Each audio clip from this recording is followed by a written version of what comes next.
So, guys, you about our MMA UK news. Obviously, myself, Stoomboy, as always, MMA UK BJJ show. So, tonight, talking about Grapplefest 10, as we've been doing for the last week or so. Grapplefest 10 is going to be at the usual place, Fusion Nightclub in Liverpool. That's Fleet Street in Liverpool. Tickets are available directly from the fighters. So, if you've got any chosen fighter, make sure you do speak to them to get any ticket availability. If they've none left, then you can go on to the Grapplefest Facebook page. It will take you through to Eventbrite. Tickets, I believe, including booking fee, £32.93. Now, the event kicks off 4 o'clock. It's going to be 6 hours of non-stop grappling. I mean, you've got some of the top guys, not just from the UK, but obviously throughout the world that are going to be on the event. Headlined by, as we mentioned, Dante Leon and Oliver Taza. So make sure you get your tickets directly from your fighters or through Eventbrite on Grapplefest. So, talking tonight with one of my favourite guys, obviously one of the old school fighters, MMA. Definitely one of the guys that was very, very exciting to watch. This guy didn't give a fuck who he was fighting, did not care, would fight anybody at any time, regardless of weights and all that kind of stuff. So, for me, it made it very, very exciting just to watch him. So Ian M16 Butlin. Now, Ian obviously runs Rio Grappling, North England. So we'll obviously hear a lot about that as well. Ian has a fighter that's on the show as well, Lewis. So we're going to hear more about Lewis. Obviously, Lewis's preparation and hopefully hear a little bit more of what Lewis is going to do in the future as well. So, Ian, absolute honour to have you on, buddy. How are you doing? I'm really good. Thank you very much. Nice to be on. I've been keeping up with the Grapplefest stuff, promotions and stuff. It's been nice to hear and see the guys that are going to be on. It's nice to be on myself. Definitely. Well, listen, thanks for watching. As I say, definitely means a lot. As I said, now for you, obviously we know about your MMA career. We know what you did throughout the MMA career. So obviously you've got Rio Grappling. So tell us a lot about Rio Grappling and the gym that you've got set up there. Okay, well, obviously Team Quantum is the gym that we've got for the mixed martial arts. We've been going since around 2002, 2003. I set up Team Quantum when I left Les Allen's. That's where I started. Les Allen, who was a pancreas fighter. He'd fought in Japan in 1999, one of the first UK guys to do so, and then came back over. So we were lucky to have someone like that to train with. That's that kind of level early on. It was well ahead of his time. Then we, for various reasons, we left and opened up Team Quantum, and that was 2003. And what happened then was Roberto Talla, who is a black belt from Brazil, like 3 times world champion, IBJJF, a black belt silver medalist, so very good level. Yeah, was wanting to come to the UK. So anyway, we hooked up. He ended up moving over in 2003 to live with myself and my brother Dave. So at that time, 2003, there weren't really that many black belts around. There weren't very many purple belts, to be honest. So, that year we were training with him. We were setting up the original Quantum gym, which was, I think maybe we were a little ahead of our time with stuff. We put a lot of money into something that wasn't going to make much money. Put the cage, a ring, 2 big matted areas and stuff. There's people traveling from all over to train. But except for the opening time, we had Roberto there. I took Roberto up to meet the guys in Glasgow. We've got Rio Grappling Scotland, Gary, Paul, James Doolin and stuff. I was training with them a little bit for Cage Warriors as well. So I got my blue belt 2003 in Glasgow, the same time they did. Then what happened was went back down to England, sorting things out, and I was training with the guy Gerald Strabent. He was Eddie Bravo's first black belt, and he was really sort of pushed the no gi kind of stuff. And for MMA, you don't need to be doing gi. And then I had Aaron Chatfield, and I was one of the biggest guys pushing gi, and so loves the gi. But he was, again, we were all together and we were just no gi for a long time. So I didn't do as much. Roberto used to come over with friends more than working together and stuff. But he always wanted me to get Rio Grappling England going, the same as they had Rio Grappling in Scotland and things like that. But it wasn't until, you know, like I said, I was carried on doing the no-gi and things like that for years in the MMA, and like constantly teaching and working, and the grappling I've always loved, but I only really got back into doing the gi stuff and set up like Rio Grappling England properly about 4 years ago, and that was mainly because I know, like I say, Aaron had got into the gi, and Jamie Hay, who was a good friend of mine who will work on the commentary and stuff with, and he was had started doing the gi and stuff himself, and it was like, you know, he just came at the right sort of time. And Roberto, like always says, that, you know, he was just kind of waiting for it. He said, I knew you'd do it at some point. It was just a case of waiting. So I'm actually loving the gi training now. I don't train gi as much as no gi. I'm not going to pretend I'm a gi player by any means. Like I teach gi like 2-3 times a week, whereas I'm like every morning and night I'm doing no gi if I'm not doing the gi. I love the no gi. I love the submission only, especially the way the submission only is going. I don't even really. I'm not saying I don't enjoy it, but definitely MMA grappling and stuff in the cage is not really my preference anymore. I've spent probably the last 3-4 years since I've been grappling, you know, back regular, has pretty much been like focusing on the no gi submission only stuff. Yeah, yeah. And what do you? So your preference then would be no gi over the gi? Yeah, definitely. I like the gi, and like I say, I used to jokingly call the gi like the graveyard for retired fighters, because there were so many like MMA fighters went back into doing gi stuff afterwards, and I didn't want to be that guy. You know, like I'm not doing it just because. You know, I've been saying it for so long, but.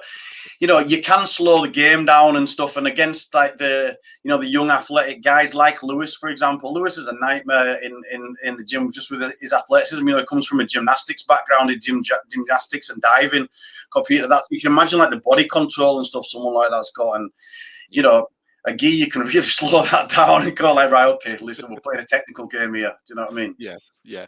You notice that as well. I mean, a lot of guys coming over, especially like you talk about gymnastics or breakdancing. We saw a lot an influx of ex-breakdancers coming into jiu-jitsu, and they turned out to be some of the top jiu-jitsu guys in the world, just because of that flexibility that they've got, maybe doing breakdance moves or even gymnastics moves and stuff like that. Yeah, I mean, like the thing with Lewis was one of my brother's fighters. So me and Dave, I don't know, like if you've seen, like over the years we argue and don't get on. So there was a lot of times where I might have my own club in Huddersfield and he's got his own. So Lewis was with David like for years doing MMA. He was competing at MMA and stuff. And so I was friends with Lewis because, you know, backwards and forwards, I'd be in the gym, but I'd fall out with Dave and then we wouldn't speak or whatever. But I remember going back and it was about 5 years ago or something. Lewis was preparing for a fight. So Dave's asked me to come in. I wasn't in the best of shape because I wasn't in, like, you know, fight training or anything like that. So I've gone in there thinking, right, I'm just going to wrestle him to the floor and bully him. And it was the first time, like my wrestling's pretty good, you know, so I've hit him with some shots, lifting him up, and it's like he's like a cat, you know, like you throw him and he lands on his feet, and I'm like, how the hell do you do that? And that's like this gymnastics, it's the body. But you know, the guy bounces on a trampoline and spins like 10 times in the air. Do you know what I mean? Well, not 10, that's an exaggeration, but you know what I mean. Me lifting him up to throw him on the floor, generally someone would have been on the back, but somehow, like I say, he's like a cat. He lands on his feet, and then I'm like, oh god. Yeah, got hard work here. I'm not in fight shape. You know what I mean? Definitely. And obviously, I mean, we still see it. I mean, we see guys coming in, as I say, when they come in, and we've had a few gymnastics, and that I remember. Obviously, we had that mentality like that. Oh, he does gymnastics. We're going to do this. We're going to do that. And as you mentioned, it never happens.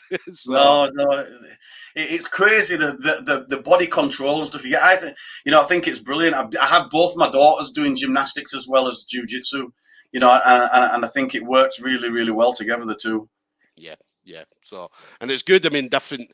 I mean, especially and it happens a lot. We've seen yoga becoming a big part of jiu-jitsu guys training and so on. So obviously we had Sebastian Brosh when I think he was on, I can't remember what event he was on, but he put it down to the fact that he did yoga was the reason he was so flexible, and he was able to go into positions where other jiu-jitsu guys were looking thinking, what the hell is he doing? Yeah, well, it's funny because I sort of did that the other way around because Les Allen, he's a very sort of Buddhist background. He trained over, like I say, he fought over in Pancras, and he was at Pancras Lab and trained with some of the guys over there. Yeah. And he came back with a very sort of Buddhist kind of mentality and a lot of the yoga and stuff. So the first couple of years that I was doing what he called like it was like Japanese shoot wrestling and Vale Tudo, because like in the year 2000 it wasn't as much, everything wasn't called MMA, was it, back then, you know what I mean? Yeah. But what he did, he incorporated a lot with the yoga. So out of the sessions that we did, 2 of the sessions a week were purely yoga. Now some of that was meditation sort of stuff, which I still think is very beneficial, and some of it like the very what I think it was like the Naga yoga. It's like the more athletic sort of stuff, where you're really getting yourself like heart rate up and things like that. Yeah, sweat going and that. Yeah. I mean, it is important. It is important to do things like that. I mean, especially for jiu-jitsu. I mean, especially the niggles and pains that we get with sore knees and sore arms, shoulders, and whatnot. So it's important to have something like that. I feel for me. I don't personally do it, I'd say so, but I know a lot of guys in my gym, as I said, definitely use yoga and other things to kind of help themselves out. So definitely important. Yeah, definitely. Yeah, and then obviously your man Lewis. Then so Grapplefest. Obviously, you mentioned Tomo. So how did the fight come about for Lewis then? So how did you find out about it? So I've, like I said, I'm good friends with Tomo. We've known each other for many years. From the MMA and the jiu-jitsu scene and stuff like that, and we became friends and stuff. I had Jamie on Grapplefest last time out. Didn't get the result we wanted. I think Jamie, like he'll admit himself, he had a bad night that night. Just kind of froze a little bit, if anything. But I mean, fair play to him with his mentality. He just signed himself straight up to Grapple Industries London. Like 2-3 weeks later, went down there, submitted a few guys. One of them with the same setup that he got caught with on Grapplefest, and he got a silver. So he did. That was good. But I wanted to get one of the guys back on Grapplefest and just show what we're doing at Rio Grappling England. The fact, everybody knows me for the mixed martial arts, but like I say, I've focused like very heavily on just submission wrestling for the last 4 years, like with a little bit of gi stuff in there as well. So I'm hardly doing any MMA, and I wanted to show, look, we've got a good team here. We're doing good stuff. And the team's growing, and so I spoke to Tomo a lot, and Tomo was saying get Lewis on. Lewis is doing well. Lewis was actually, he was with Les Allen just after I was, and then when he's left, Leslie went with Dave. And like I say, he did the MMA for a few years with Dave. I'm not sure, maybe 4 years or something like that. And then he's been the one who's been consistent with me when I decided to set up the Rio Grappling England, going over to Italy, to the Rio Grappling summer camp, where all the teams get together. So there's the Polish guys, the Italian guys, Scotland. That's it, done every year. So he's been over with everything with me. Like, he's been pretty much by my side for the last 3-4 years while I've been building this. So it was nice to get him the opportunity. He went over. It was before the lockdown. We went over to the Craig Jones camp over in Thailand and had some real good roles over there. Came back, he was doing some good stuff, and obviously Craig and Adam Jones were both who we'd met and trained with and spent time with over there. We were on the last Grapplefest when James was there, so we were all chatting to each other and stuff there. It's like, I think it's a nice community in the submission wrestling. I think that I've not been in the BJJ stuff doing that very long, but it seems a little bit bitchy. Whereas the submission wrestling, everyone seems really all right with each other, like that's my outlook coming in from MMA to it. It's like the BJJ seems a bit closed doors and everybody's like got the little cliques. Whereas the submission wrestling, everyone seems pretty chilled out and just wanting to get better and learn off each other. And like I say, the different clubs like sharing knowledge and guys coming over. I've got Steve Henshaw's a friend of mine that I know from Stapes. As you know, one of my students, Stapes, is now a very good fighter and coach himself, and has got a local gym. Steve Henshaw started there, then set up his own gym, and he's got Simone, my missus's cousin, Tyrese, who trains there. So he's been coming over and helping. And I think everyone's really open to like share knowledge and do stuff. I think the submission wrestling definitely a bit of a difference to the gi BJJ from my experience in the last few years. Yeah. I mean, you notice it as well. I mean, you look at, like, in Scotland, when I first started doing jiu-jitsu about maybe eight years ago, there was a lot of politics where gyms didn't train with other gyms. It never happened. Or if they did, there was only certain people that would go and train with certain other people. And that's the way it was in Scotland. But obviously, over the last kind of 8 years, it's gradually got better and better to now the point where we have open mats, whether it be obviously the gym I train at or the grip house or wherever, and you get guys from all over, not just Scotland, but obviously England as well, come up. Yeah. And you notice it as well. I mean, kind of north of England where you are, and going down further, even a little bit further down, guys train at other gyms as well. So you do see it. And it's becoming more and more open now than what it was obviously a number of years ago. So yeah, definitely. I mean, Lewis was over on Sunday at Scramble Academy at the open mat there. And like I said, I think it's good, you know, like I'm not one of them where I don't want my the guys grappling with me to go elsewhere or train, because it's good. Listen, I think unless you're really insecure about your training, why would you be bothered? And like I say, he's going to over get some. I think Sunday there was a big open mat over at Scramble in Leeds, and there was another big open mat at Stealth in Oldham. And I think, like, you know, if you look at the pictures, there's hundreds of people. It just shows how good the sport's expanding and the quality of guys on the mats and stuff, you know, every weekend. Yeah.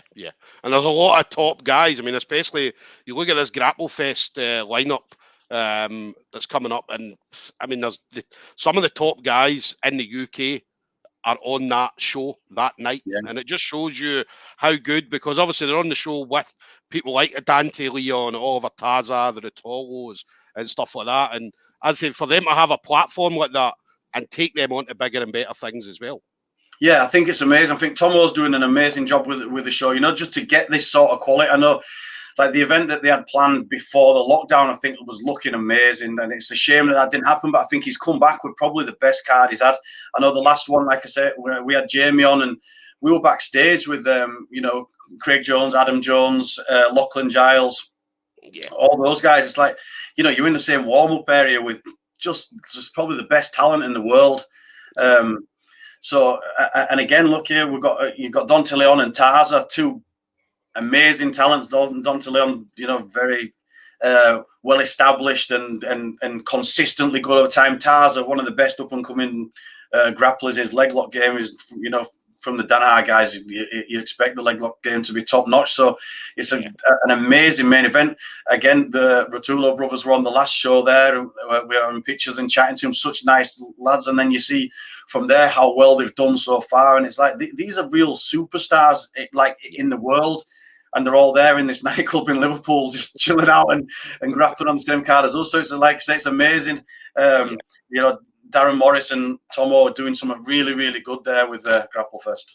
Yeah, listen, the guys at Grapplefest, put on this is definitely the best lineup I've seen since Grapplefest had been running. So, they guys have put on. They're doing brilliant, absolutely brilliant things for the UK's grappling scene. So it's going to be hard to top this one, but I'm pretty sure Tomo, if anybody can do it, Tomo can. So every time I was hounding him, like, leading up to saying I'm looking forward to seeing who's in the card. A lot of it because, you know, I'm a fanboy of the submission wrestling. I want to know who's going to be in the changing rooms. Do you know what I mean? So I was kind of hounding him for who you're going to get on, and he was like, "That's a good one, this, mate. It's a good one."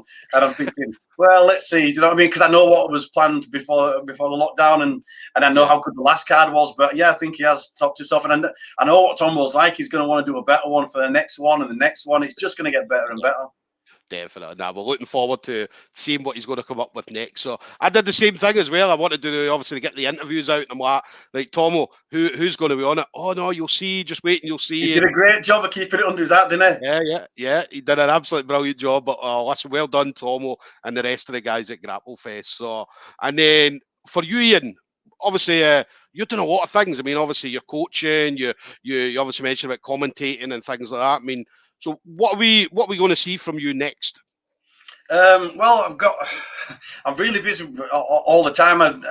lockdown, I basically set up a studio so that I could do the commentary live from home. So every fortnight, I'm doing Guerrilla MMA series.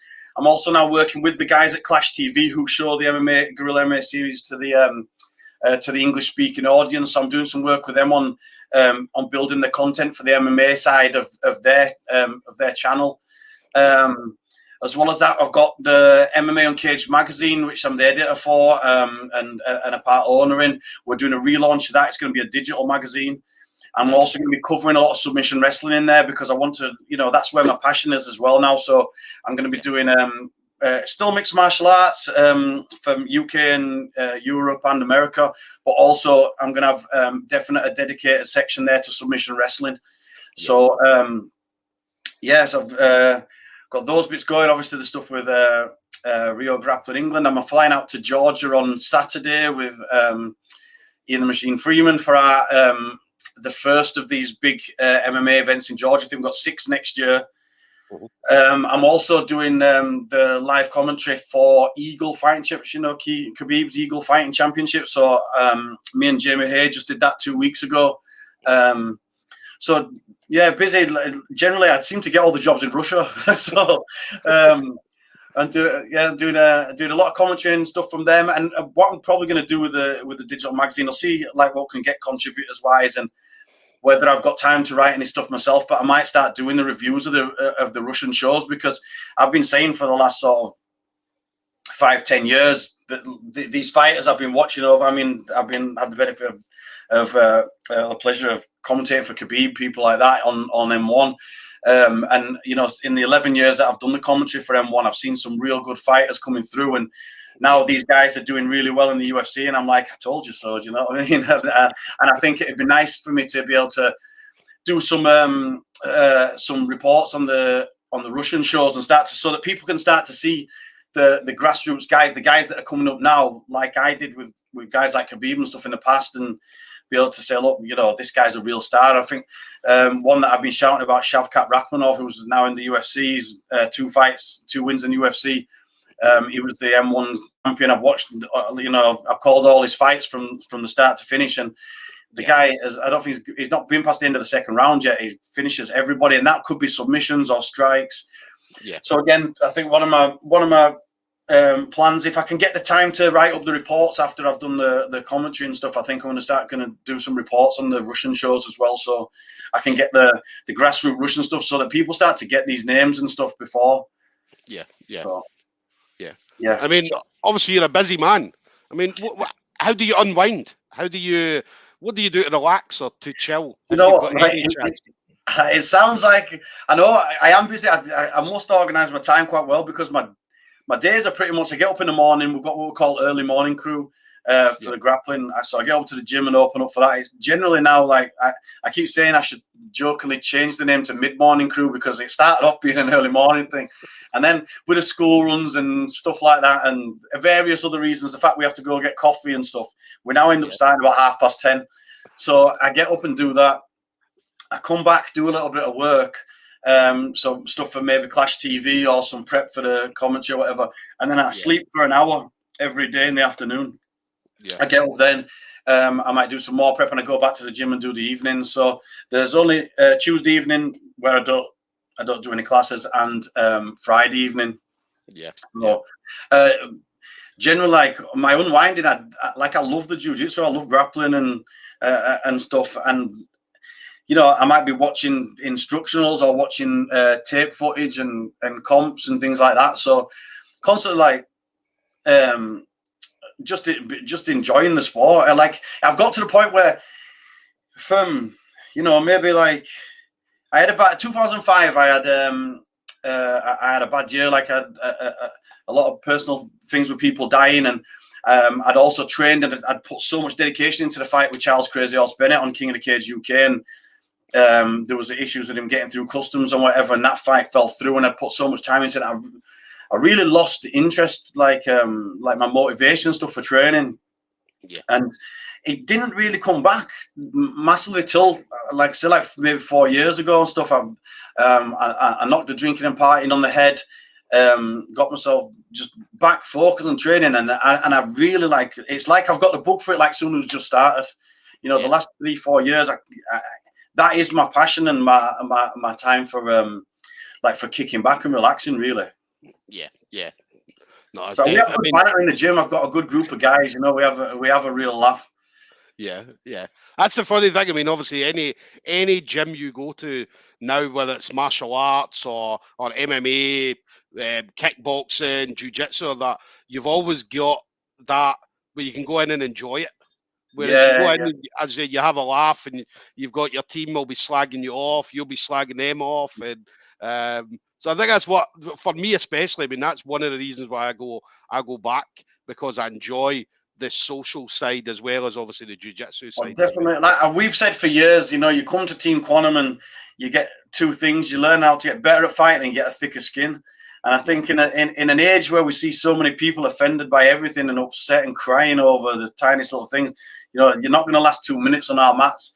And we've had people that have come in there that have been a little bit like that, and then and they get better. And it's like, do you know what? You're not just learning how to fight; you're learning how to take like a real piss take and give it back. Do you know what I mean? These are life skills you need. Yes, yeah. Building character, Ian. That's what it is. It's building character. So, and then obviously for you guys then at Rio Grappling, how do people contact you? So anybody that's want to come and train with you guys, whether it be new students or maybe anybody visiting the gym. Yeah, well, I've got obviously Ian Butlin, my personal page on Facebook. Ian M16 Butlin is more the business page. I've got Rio Grappling North of England page on there, and the Rio Grappling England on Instagram. So people can message me on any of those. I've not for many years not carried social media or WhatsApp or anything on my phones, but I check them every day. You know, I get back there and I'll make sure that I'm on. Or if I'm in the office, it's just in front of me anyway. So if I don't reply instantly, that's just not because I'm ignoring it. It's because generally I don't have it on my phone to. Because I did find I was spending a lot of time. I think everybody has at some point gone through that stage where you spend way too much time on social media.